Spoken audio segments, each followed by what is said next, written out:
What a mess. Howdy everybody. Check this big thing out. We're doing something a little different today. This is a Hino medium duty truck, model MCH, I think. I don't know much about these things. I've dabbled in some medium duty stuff, but it's not my forte exactly. Anyway, this thing is here today because it has this huge oil leak around this bearing cap on the right front wheel, and the customer wants us to replace this cap and then refill this bearing assembly with new lubricant.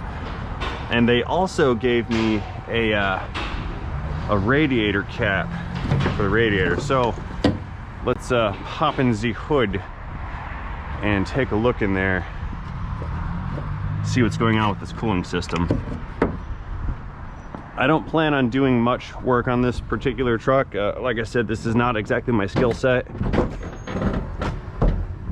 I'm sure I could muddle through it, but my ability to service this is somewhat limited.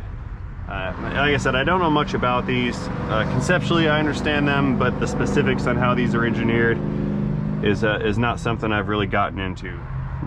I see some diesel fuel down here on top of this. I think that's the intake side, the intake manifold side, whatever that is.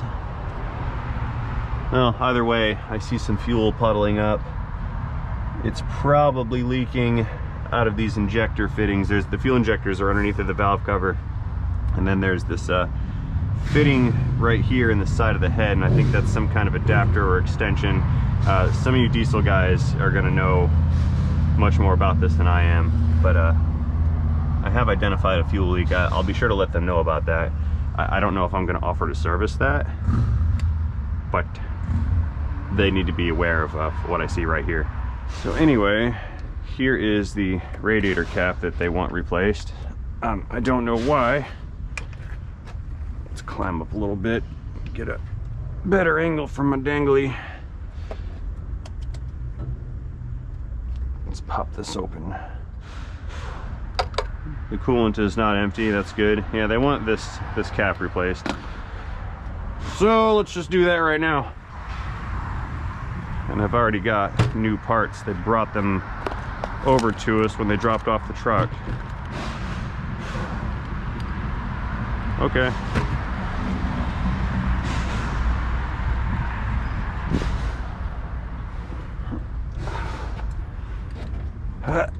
There we go.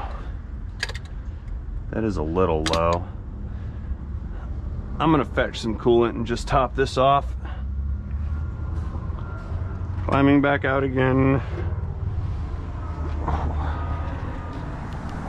Coolant. What do we got? Aha! Found some.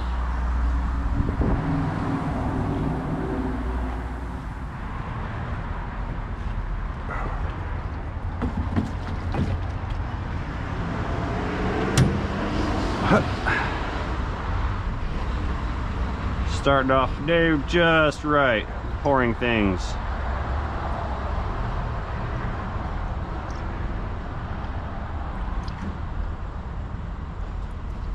It's good.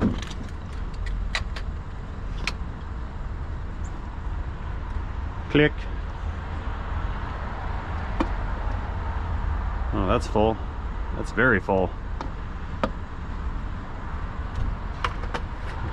Okay. Done with this segment. So in heavy duty truck land, they make a drain pan that's designed to fit under these hubs. That way when you pull things like this cap off or pull axles out, all the fluid will drain into that pan and not spill on the floor. That being said, this is not a heavy duty truck shop and we just don't have things like that. I may touch something like this once a year or so.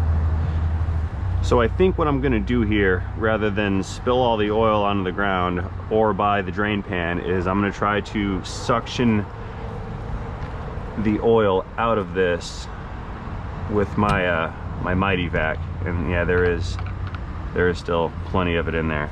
So I'm just gonna get a vacuum suction fluid recovery device and just suck out the remainder of that lubricant that's in there. I think that's the best way to go about this besides spilling it or buying the drain pan.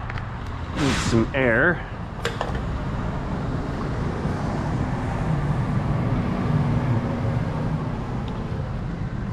It's a very cool little device. It uses air pressure to create a vacuum by utilizing the Venturi effect.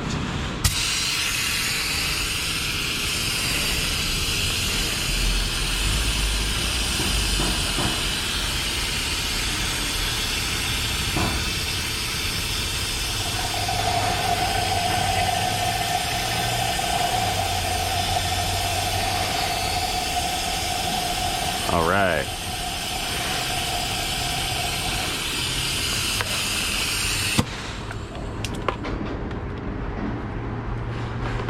Put that there. All right, let's pull this thing off. Oh, look, I'm silly. It's got a little drain on it right there, or a drain plug. Oh well, I like my way too.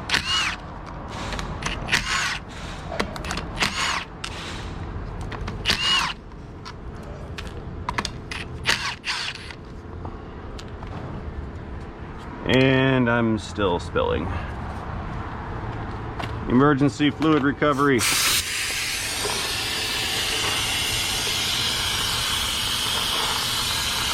There.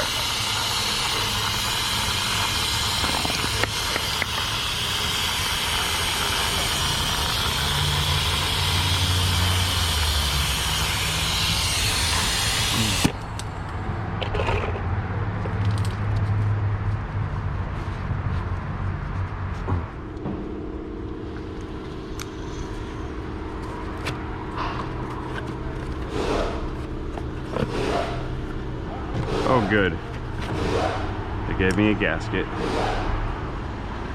Now this one is metallic, and this one is plastic.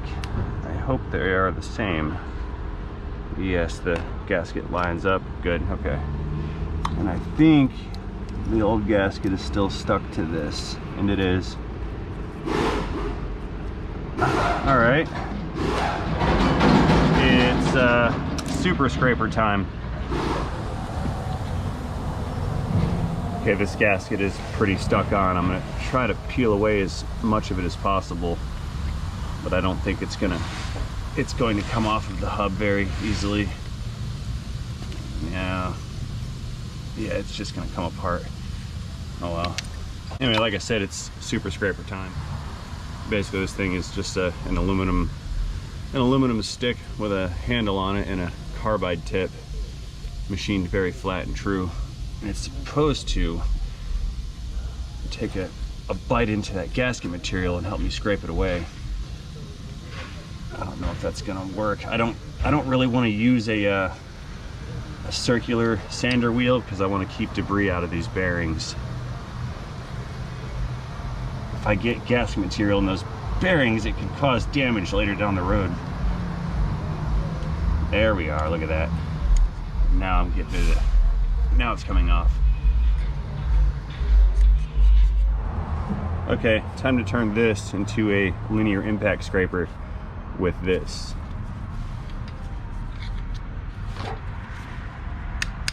This should make light work with what's going on here.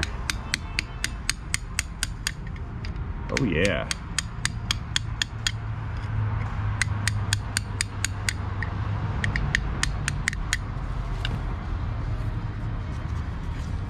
Yep, this is going to work perfectly.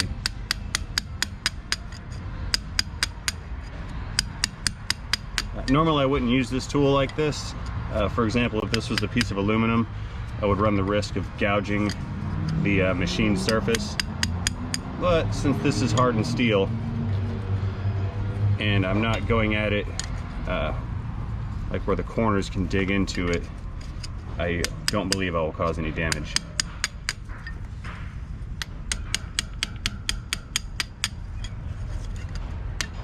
And then once I get the bulk of this old gasket out of the way, I can go back by hand and get the smaller pieces that were missed.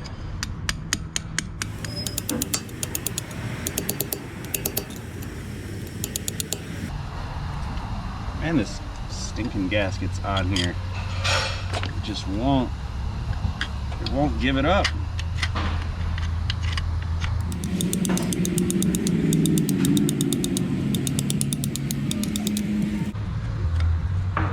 There we go. I keep catching the reflection from the sun. It's over here to my left, and it's giving me this nice flashing light blinding effect every now and then. Trying to bust out the sunglasses.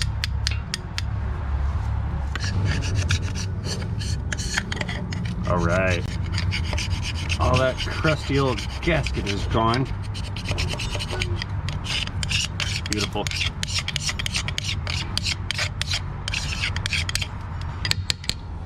Okie dokes. So I got a few shop towels here just to soak up any oil that runs out of this, just to try to not stain the parking lot and save the environment. So I am kind of making a mess. Let's spray the micro dirts out of here.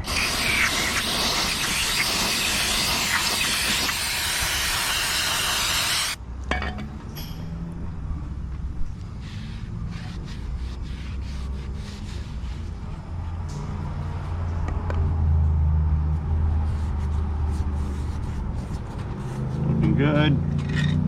And just in case I missed anything,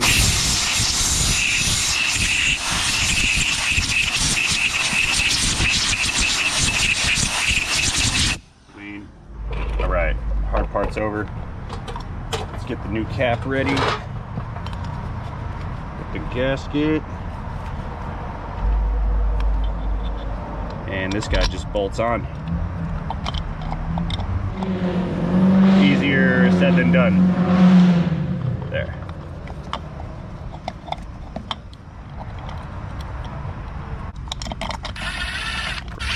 As per usual protocol, I will thread all of these before applying torque.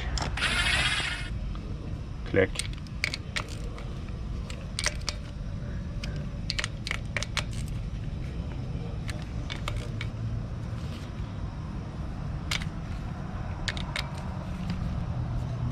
Nice. Okay, I'm not exactly sure what type of oil to put in here, and I do not want to use the wrong stuff.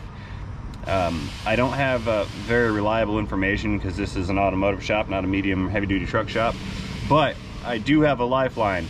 A buddy of mine, he also is doing some YouTube work. His channel is called Derek Doing Stuff. He is a full-time professional truck driver and a military vet. He went to Iraq years ago.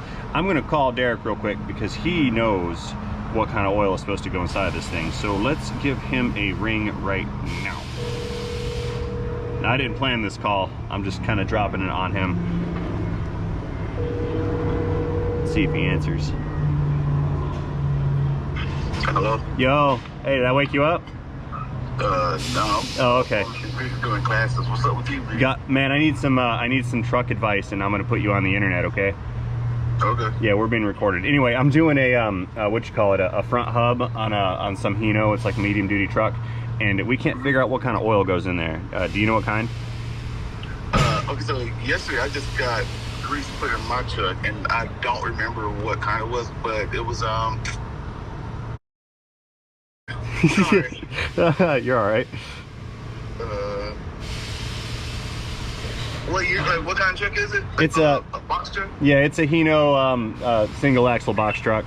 I can Google it real quick. I don't remember. Man, well, see, I tried, but I keep getting like 7590, 75-140, 50 weight. Probably 7590. Yeah, okay, cool, right on. I'll use that. 7590. All right, cool. Thank you, sir. Appreciate it. All right, be careful. All right, bro. See you later. Bye. Later. Known that guy for 20 years. Okay, phoning in a friend yields an answer of 7590, so that's what we're gonna use. Alrighty, I have a bottle of 7590 heavy duty gear lubricant. Snip. And I'm gonna fill this almost to the bottom of this fill hole And I think I'm gonna have to wait and let it drain because it has to run back into the hub assembly and saturate the bearings because all the oil that was in the bearings has drained out. There we go. Okay, it's right here at the bottom of that line. I do see it draining down a little. Tell you what, I'll just fill it up to the very, very top of the bottom of this fill hole, and I'll come back later and check it. Later actually happened faster than I thought. Let's fill it up again. Now I understand if you overfill these, once they heat up, they'll develop a little bit of pressure inside, and that pressure will push fluid out through the fill cap if the fluid level is above the bottom of the fill hole. So ideally I want to stop filling this right at this level right here probably. It even says oil level right there, and there's a little reference ring that goes around it. So that's the mark we're going to use as a reference.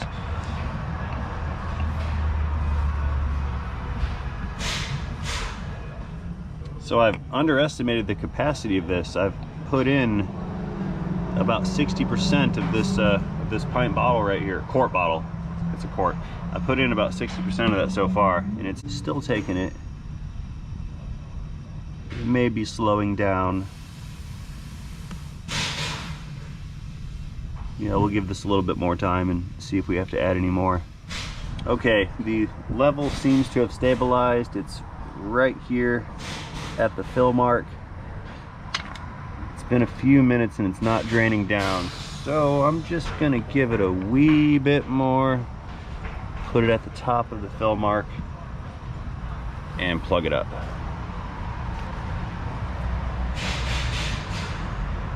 All right, and one more spray down just to make it all nice and shiny. To wash all the grease that flung all over the wheel away. I don't like that, it's ugly, so let's get rid of that. You're welcome!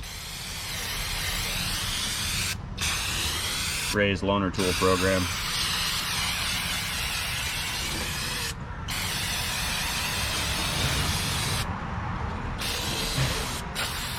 Wow. There was more oil on this than I thought that there was. I'm gonna need another can of cleaner.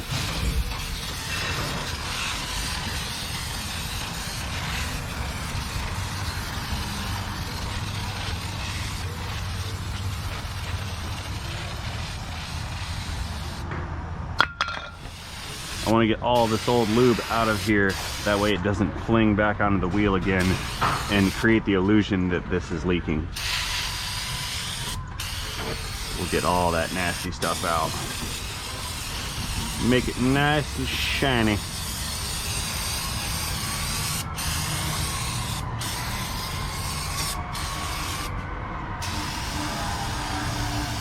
Okay, I think that's good. Sweet. Okay, pick up my goodies so I don't lose them.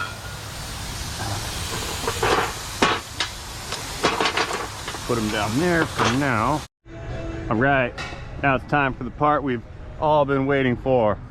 Let us starting the engine.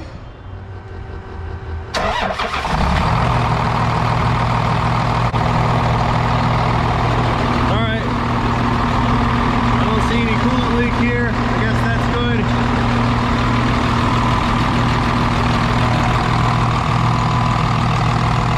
That fuel leak's not a massive one, but we did already let them know that I found that. I think we're about done here with this job.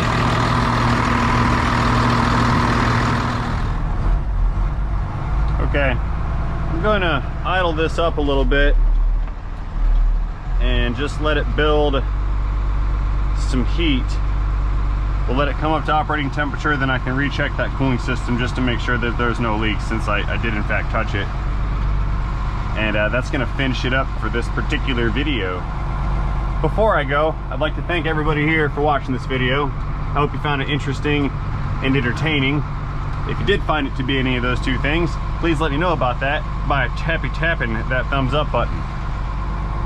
If you have any in-depth questions about this particular piece of equipment, I'm probably not the guy to answer them. However, my buddy Derek that we called would be the guy to answer them. So drop over to his page, send a message his way if there's anything you'd like to know about these kind of trucks, because in that field he's the expert and I am not. I'll leave a link down to Derek's page in the video description and in the pinned comment. That being said, before I go, again, I'd like to thank everybody here for watching this video.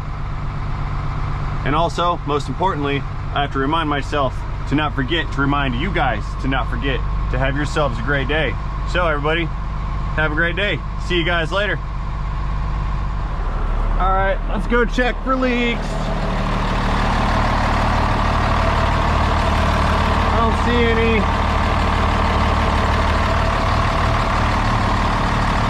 We're good to go. Big truck powering down.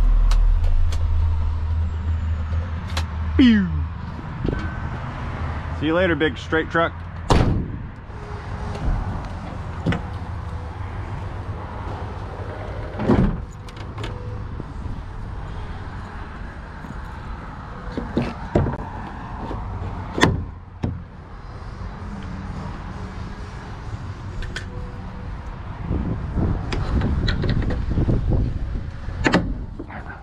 Sweet.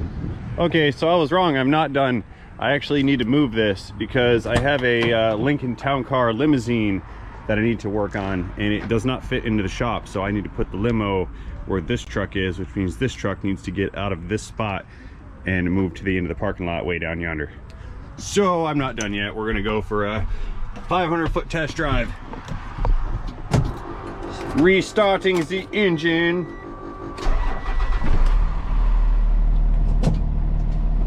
Things like driving around in a building. All right. It doesn't even have air brakes. I'm surprised. Yeah, this has hydraulic brakes. That's Hydro Boost powered. I believe it runs from power steering.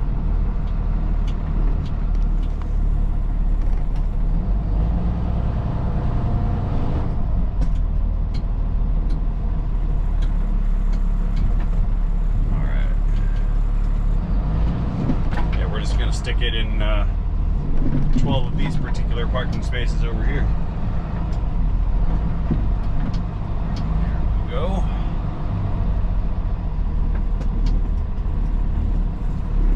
Well, since it doesn't have air brakes, powering down. Parking brake for safety.